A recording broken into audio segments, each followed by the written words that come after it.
มารู้ว่าแกบ้าผู้ชายอย่างเนี้ยรับรองบ้านแตกเธอคนนี้ชื่อเหมยลี่สาวไทยเชื้อสายจีนเหนื่อยนิดจะซอยถึงจะใส่หม้อถ้อยอาม่าแกว่าไงอ่ะแม่อาม่าแกบอกว่านมแกมันก็ไม่ค่อยมีแล้วยังจะแต่งตัวโป๊อย่างนี้อีกภูมิลำเนาเป็นคนกรุงเทพโดยกำเนิด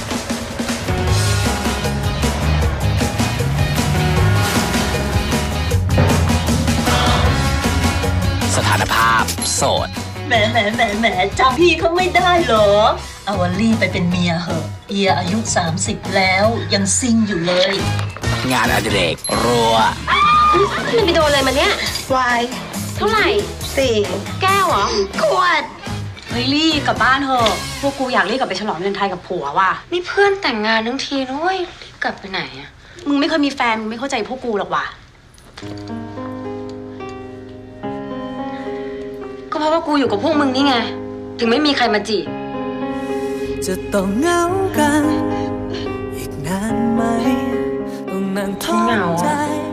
ฉันกินข้าวคนเดียวมาเกือบ2 เดือนแล้วนุ้ยจะต้องพบเจอกับรักที่ผิดหวังก็บอกให้หาแฟนสักคน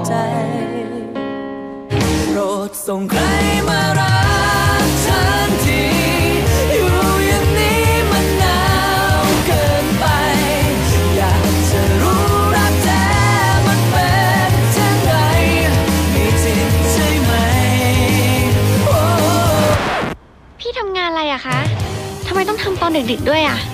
ผมเป็นวิศวกรครับอย่างนี้ก็ต้องเก่งเลขอะดิว่างๆมาช่วยสอนการบ้านเพลินได้ปะพี่จบบัญชีมาการบ้านเพลินพี่ก็สอนได้คอยปลอบตัวเอ